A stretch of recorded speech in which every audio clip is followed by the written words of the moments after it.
This is Ketchi Gaming, and I'm Ketchi1383, and welcome back to part 3 of my Legend of Zelda Skyward Sword HD review and critique. So this last part I wanted to cover a couple of things, and there's going to be some potential spoilers in it, so I'm just going to give a spoiler warning for anybody who hasn't played the game and wants to play the game. So I wanted to cover aspects of the story, or what counts as story for the Legend of Zelda series. After all, Miyamoto has a tendency to emphasize gameplay over story, and it kind of reflects in some of his work. That may have worked in the past, but it doesn't quite work as well as it did. I mean, they kind of got away with it with Breath of the Wild, but that's because it was such an amazing game. So where does Skyward Sword sit amongst the other Legend of Zeldas in terms of its timeline? For those who don't know, there is an official timeline, or I should say timelines. There's actually 3. And you can find this in the official The Legend of Zelda Hyrule Historia, in which case Skyward Sword sits at the very beginning in terms of the timeline. It also has similar issues to games and movies that have prequels or are prequels. I kind of touched on it a little bit in my first part, in which Link gets his green tunic, and it became the tunic that the hero always wears throughout time due to it being the color that was chosen for that particular year for the graduates. That's just one example. One of the problems I have starts right off at the beginning when it tells a story to start the story. I mean, it's nothing new to The Legend of Zelda at this point, but I think it might have been better if they kind of left it for players to discover what happened and why the Hylians are up in the sky. It also hints at a story before the story, which hopefully they don't do. So then it starts with what has become a tradition of Link waking up. And you do the whole process of finding his bird and going through the graduation when Zelda is knocked out of the sky by a black tornado. Okay, fine so far. And then they introduce Fi. Fi is kind of a pointless character and kind of on the annoying side with some very poorly thought out dialogue. Constantly counting statistics and percentages all the time, even though we know for a fact that what we're doing is part of the story and there's no mystery of whether or not that's the correct direction we need to go. At first I thought she was supposed to be an AI, but they call her a spirit later in the game. But as far as I can tell, there's no real difference between the two in her usage in the game. Which again, I'll emphasize, there have been AI characters in the past that are far better and they could have learned from their example. Cortana comes to mind, which I'm pretty sure I stated that before. Instead, she comes off as a plank of wood that just talks, but has a weird sort of metallic marble face. And the worst part is, she's not the only sort of robotic AI character in the game. They have little tiny scrap bots that are also kind of on the hideous side, who have more personality than she does, and they're in the game far less than Fi is. And the worst part is, there actually may be a link to Fi and Breath of the Wild. I'll show the cutscene here. Legend says that an ancient voice resonates inside it. Can you hear it yet, hero? And the headmaster literally walks in on Zelda and Fi through the front door. But Fi gives Link a piece of rock with a part of a map on it, and it allows part of the cloud ceiling to be parted, accessing Faron Woods. So this is where the proper adventure begins. I'm not going to go into detail about that. I kind of covered most of that in the previous part.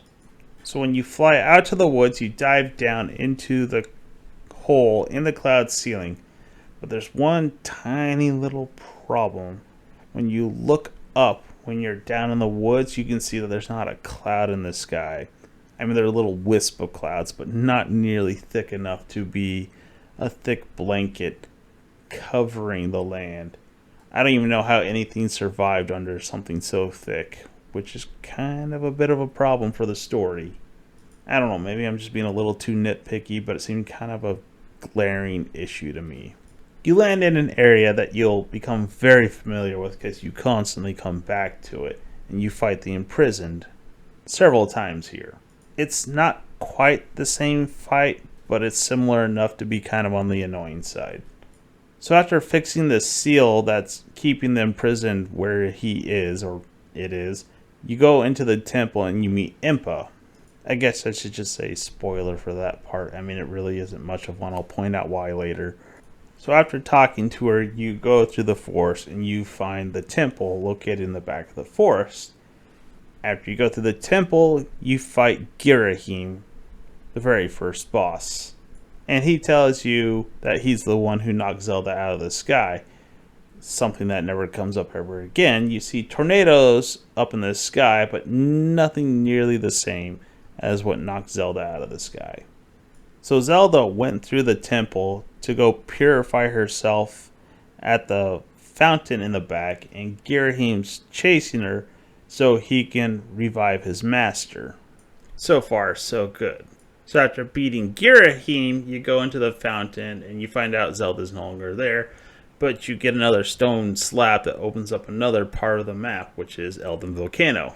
While progressing through Elden Volcano, you come across Impa, a younger version of Impa. Remember, spoilers.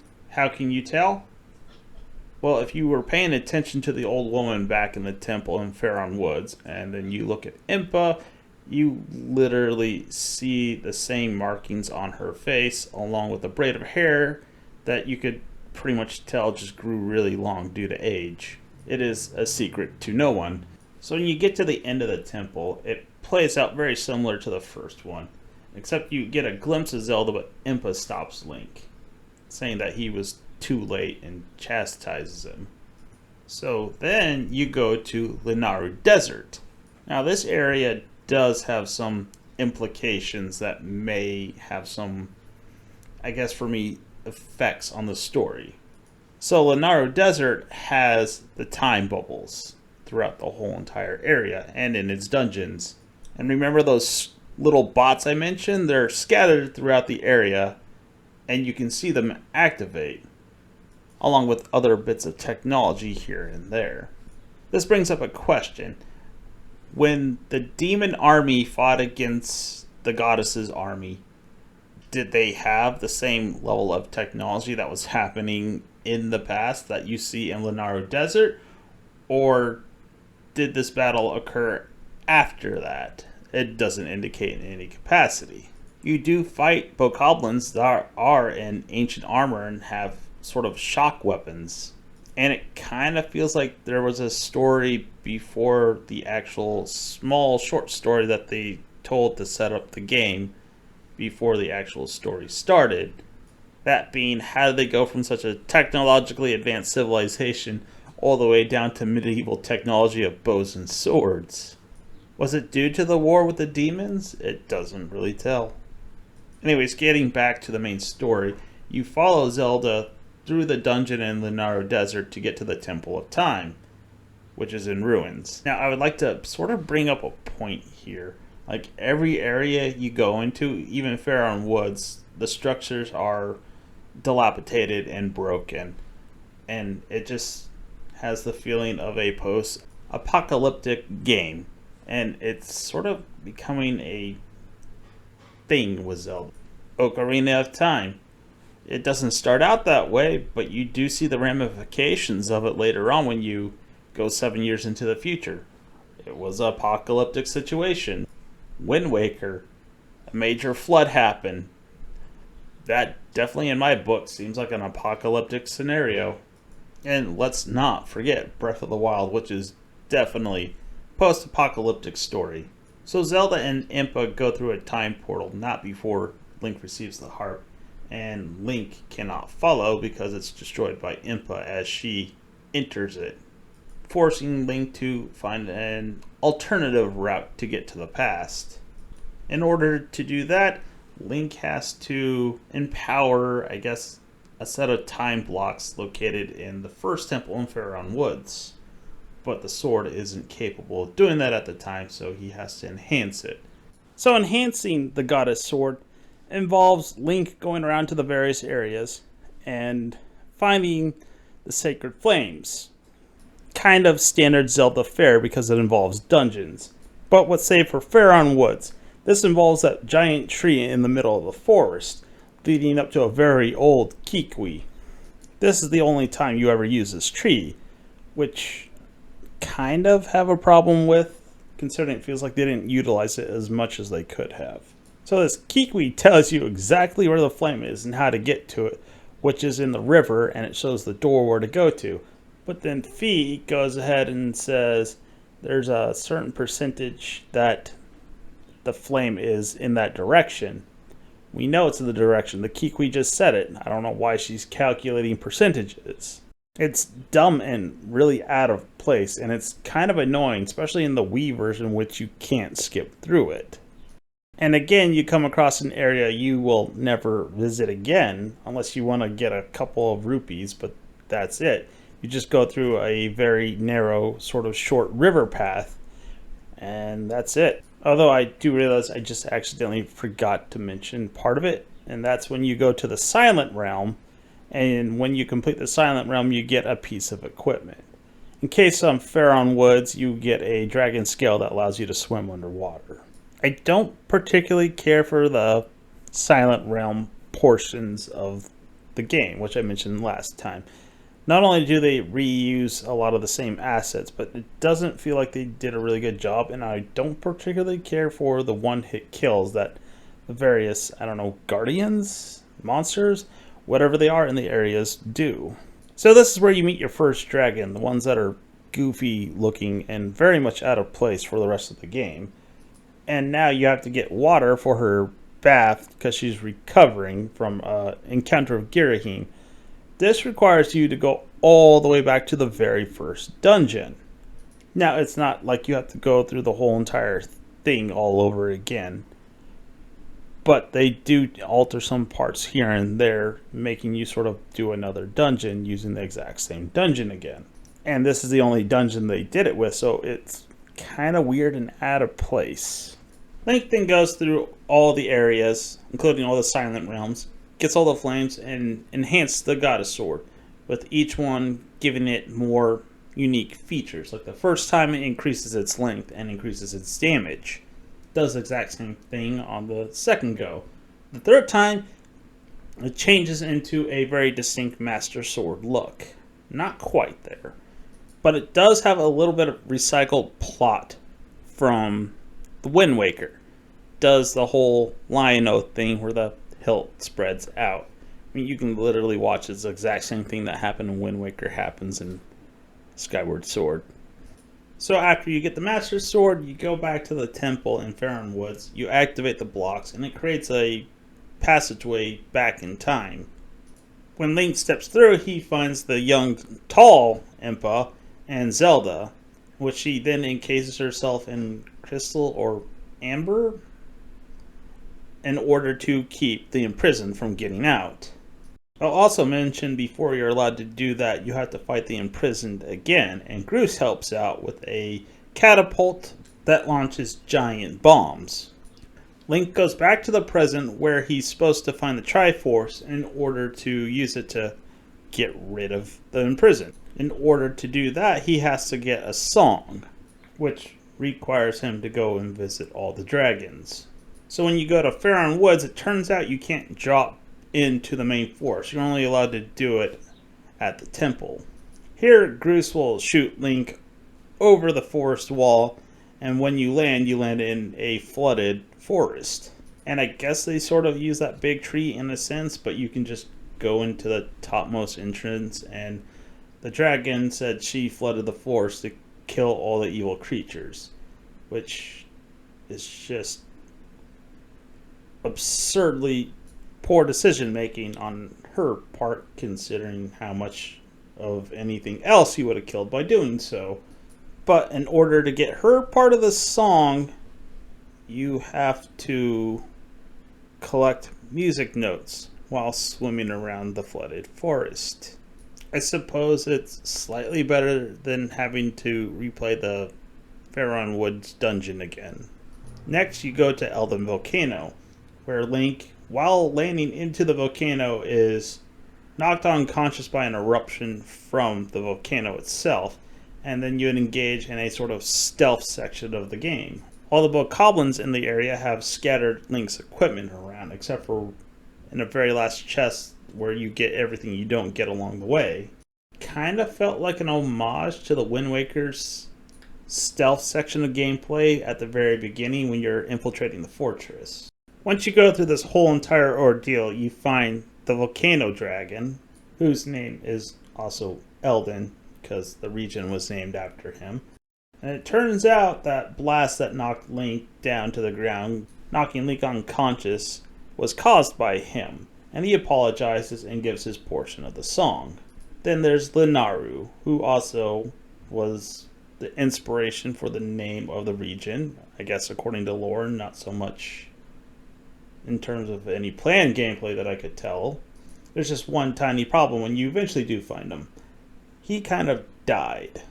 Kind of makes you question the goddess's intent or decision making when her guardian was easily killed, not by any enemy, but by a disease. Yes, this dragon was killed by the common cold.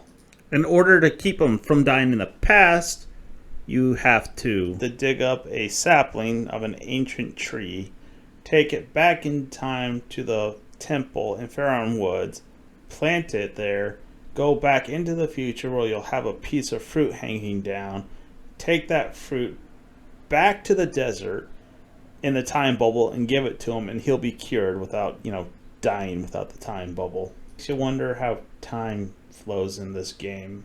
It clearly isn't linear. So then the dragon gives his portion of the song, and it also unlocks the boss rush section of the game where you can get the Hylian shield, which is unbreakable, along with a heart piece, and if you finish the whole entire thing, a boatload of rupees.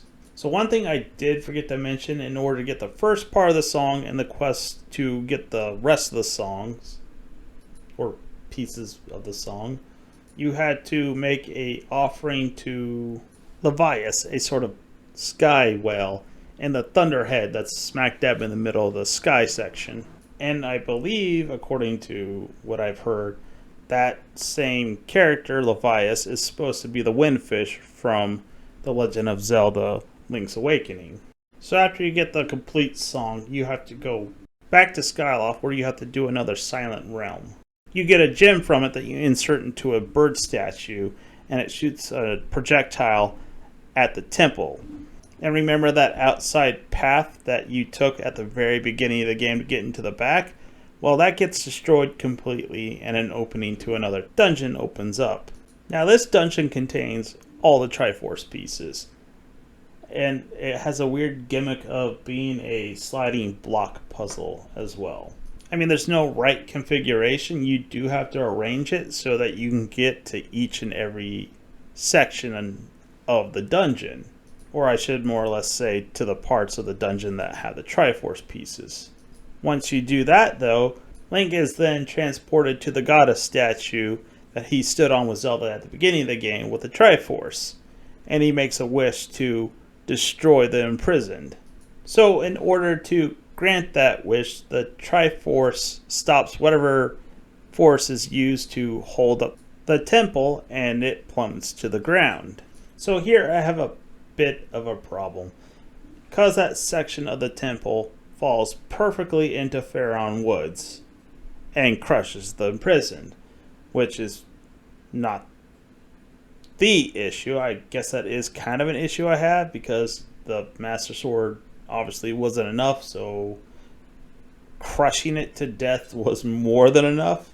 But the problem is, Skyloft is nowhere near Faron Woods, and it somehow magically transported itself to over Faron Woods and perfectly aligned with that crater where the imprisoned is kept, and it crushes him.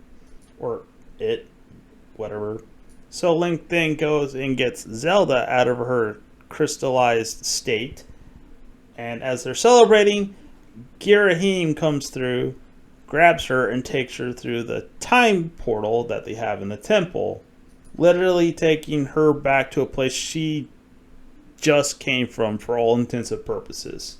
Link follows through, and what happens is you have to fight your way down the spiral to get to Girahim and Zelda. And as Link does this, you go through wave after wave of bokoblins, with a few moblins sprinkled in here and there.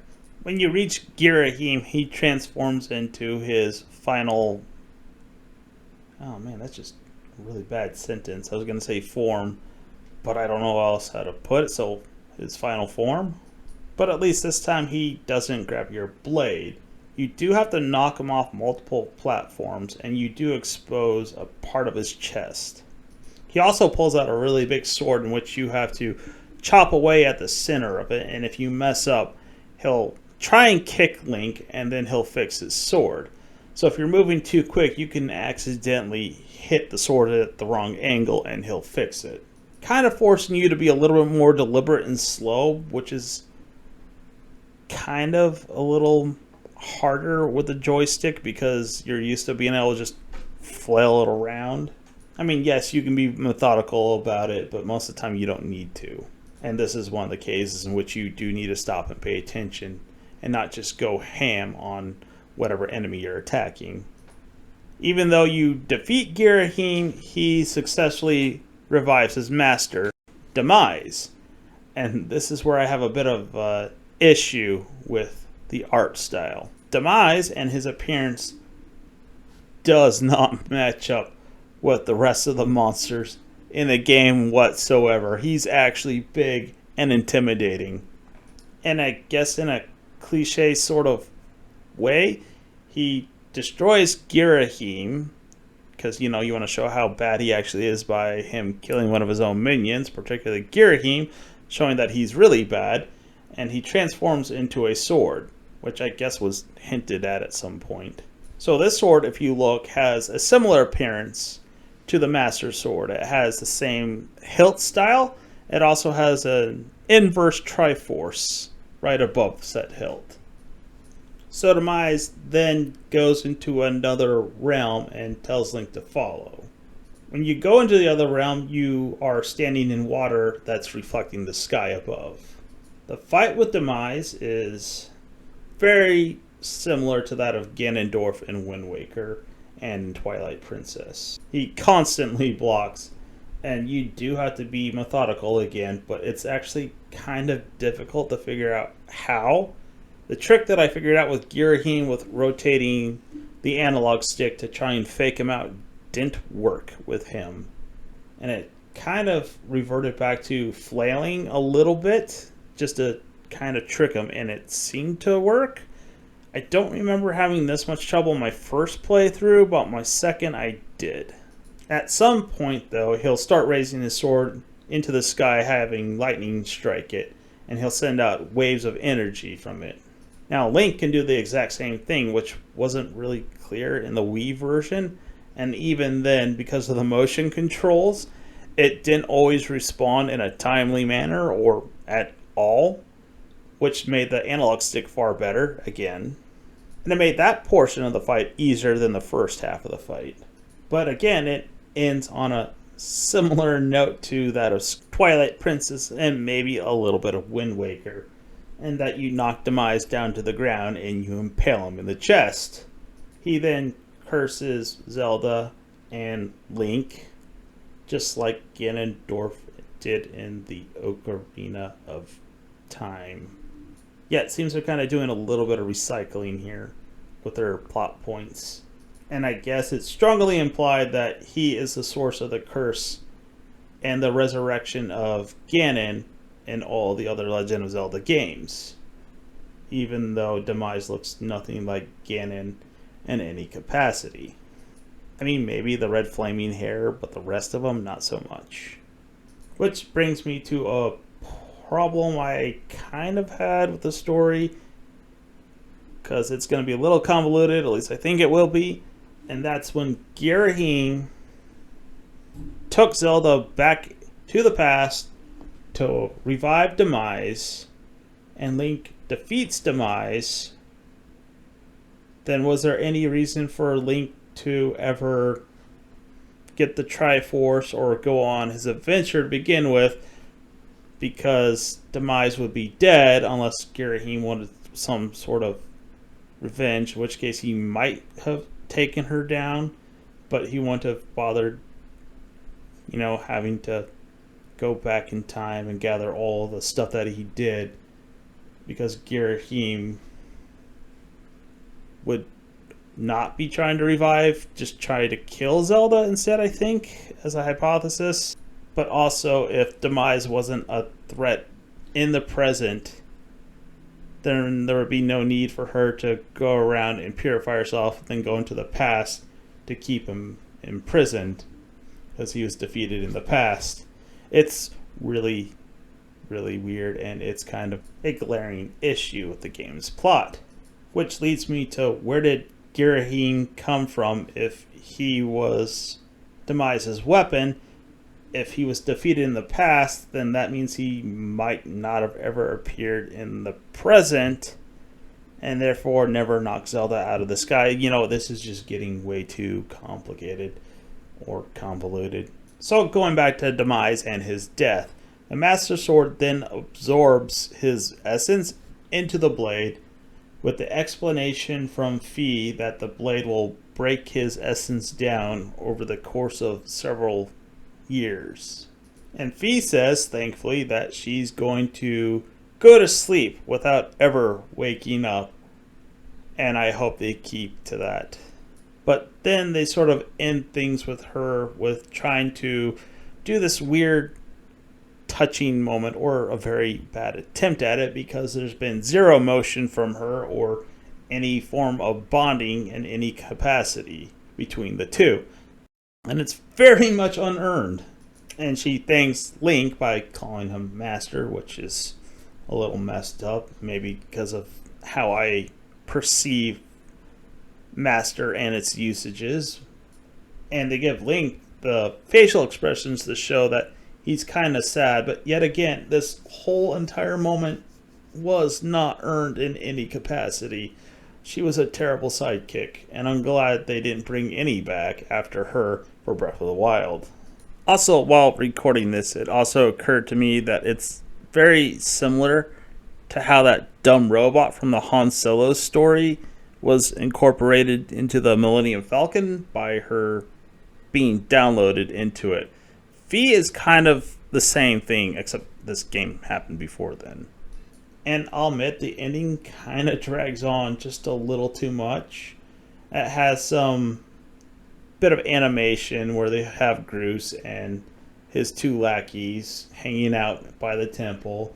And when all the credits scroll down, they show how Zelda was found by Impa and went through her various trials to do whatever she did at each of the fountains.